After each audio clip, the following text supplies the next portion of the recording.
اولاد کا نہ ہونا عمومی طور پہ طلاق کا ہمارے ہاں سبب ہے، بالخصوص بر صغیر پاک و ہند کے اندر۔ جب کسی کے ہاں اولاد نہیں ہوتی تو اس کو 2 4 5 6 سال دیکھنے کے بعد طلاق دے دی جاتی ہے، اور بعض کا ایسا ہوتا ہے کہ طبی نقص کمزوری مرد میں ہوتی ہے تو اس کے باوجود بھی طلاق عورت کو دے دی جاتی ہے اور وہ مرد بولتا نہیں ہے، اور پھر دوسری جگہ نکاح ہوتا ہے تو پھر معاملہ وہی ہوتا ہے۔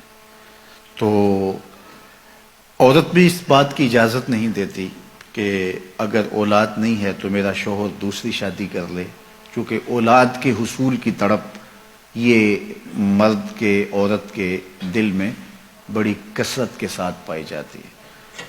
لیکن اگر یہ سمجھیں کہ اللہ کی مرضی ہوگی تو ہمیں نصیب ہوگی، نہیں مرضی تو کوئی بات نہیں ہے۔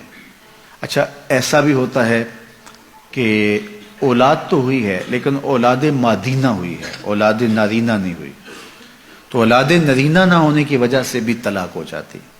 بعض لوگ تو اتنے گرے ہوئے ہوتے ہیں کہ بیٹی کے پیدا ہونے پہ منہ بسور لیتے ہیں، چلو پہلی بیٹی پہ کہ کچھ گوارا کر لیا، اور اگر دوسری بیٹی پیدا ہوئی ہے تو پھر ان کے تیور ہی بدل جاتے ہیں۔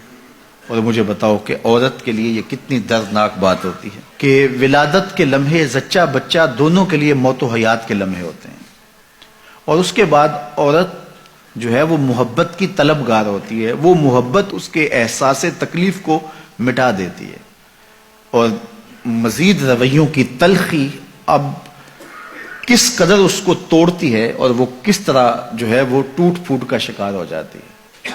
اور پھر تیسری اولاد سے پہلے عورت کا ہر لمحے رنگ بدلتا ہے کہ نہ جانے اللہ کی تقسیم کیا ہے، اور اگر اب بھی بیٹی ہوگی تو میرے اوپر کیا قیامت ٹوٹے گی۔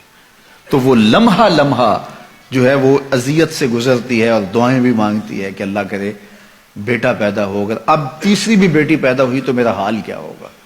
اور اگر اس کے کانوں تک یہ خبر پہنچتی ہے کہ بیٹی ہوئی ہے تو پھر تو وہ کسی سے آنکھیں نہیں ملا سکتی، اور پھر جو دوسری بیٹے پر اتنا تلخ رویہ رکھے ہوئے تھے اب ان کا رویہ کتنا تلخ ہوگا اور کتنا کڑوا ہوگا، اور کن نفرتوں کا اس خاتون کو جو ہے وہ شکار ہونا پڑے گا۔ یہ اللہ کی مرضی ہے، جسے چاہے بیٹا دے، یہ اللہ کی مرضی ہے جسے چاہے بیٹی دے۔ عورت کے ساتھ جو نفرت کا اظہار کیا جا رہا ہے اصل یہ اپنے رب سے مقابلہ ہے۔ کسی کے ہاں اگر بیٹی پیدا ہوئی تو اس عورت کا قصور کیا ہے؟ ایک ذرے کے برابر بھی اس کا کوئی قصور نہیں ہے،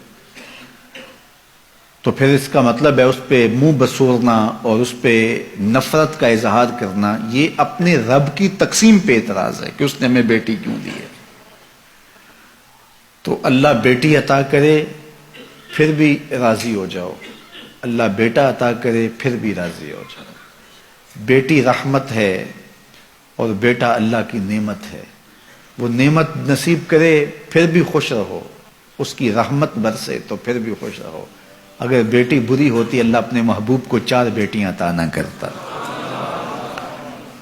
بعض اوقات بیٹی بیٹوں سے بہتر قرار پاتی ہے۔ حضرت حنا نے دعا مانگی کہ اے اللہ مجھے اولاد عطا کر، پھر کیا ہوا کہ جب ولادت کے لمحے قریب آئے تو بیٹا پیدا نہیں ہوا، بیٹی پیدا ہوئی۔ تو اللہ تعالیٰ جل شانہ نے حضرت حنا سے کہا جس طرح کی ہم نے تمہیں بیٹی دی ہے ایسے بیٹے بھی نہیں ہوتے، اور اس کا نام مریم رکھا۔ پھر اسی مریم سلام اللہ علیہا کے بطن سے حضرت عیسیٰ پیدا ہوئے۔ تو تھی بیٹی لیکن دیکھیے اللہ نے مرتبہ کیا دیا۔ تو یہ تو اللہ کو پتہ ہے کہ تمہارے لیے تمہاری آخرت کی ضامنہ بن جائے وہ بیٹی، تمہاری دنیا کی عزت کا سبب بن جائے وہ بیٹی، تمہارے قرار باطن کا سامان بن جائے وہ بیٹی۔ بعض اوقات بیٹوں کی نافرمانی ماں باپ کی ساری عزت خاک میں ملا دیتے ہیں، اور بعض اوقات بیٹیاں انسان کو کہاں سے کہاں اٹھا کے لے جاتی ہیں۔ تو یہ اللہ کی مرضی ہے کہ وہ بیٹا عطا کرے، وہ اللہ کی مرضی ہے کہ وہ بیٹی عطا کرے۔ بیٹے کی آرزو ہر شخص کے سینے میں موجود ہے، لہٰذا اللہ سے دعا کرے کہ اللہ مجھے جو ہے وہ ذریت صالحہ عطا کر، مجھے بیٹا عطا کر دے۔ نصیب ہو اچھی بات ہے، اور اگر اللہ کو منظور نہیں تو اللہ کو پتا ہے کہ کیا دینا ہے اسے۔ ہم نے تو اپنی معلومات، اپنی چاہت، اپنے جذبے اور اپنی خواہش کے مطابق مانگا، اور ہمیں کیا عطا کرنا ہے یہ اللہ جانتا ہے. تو اس نے بیٹی عطا کی یا اس نے بیٹا عطا کیا یہ اس کی مرضی ہے، لیکن بیٹیوں کے مسلسل ہونے کی وجہ سے بہو کو نشانہ بنانا اور اس کی تضحیک کرنا، اس کی تذلیل کرنا اور اس کو تانے دینا، یہ انتہائی گھٹیا لوگوں کا کام ہوتا ہے.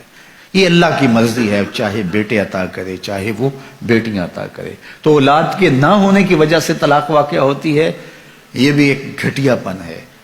اور دوسری بات کہ بیٹیاں ہونے کی وجہ سے طلاق واقع ہوتی ہے، تو اگر کوئی اس وجہ سے طلاق دیتا ہے تو یہ طلاق دینے کا بدترین ذریعہ ہے. اور اللہ تعالیٰ ایسی شر سے ہمیں محفوظ رکھے.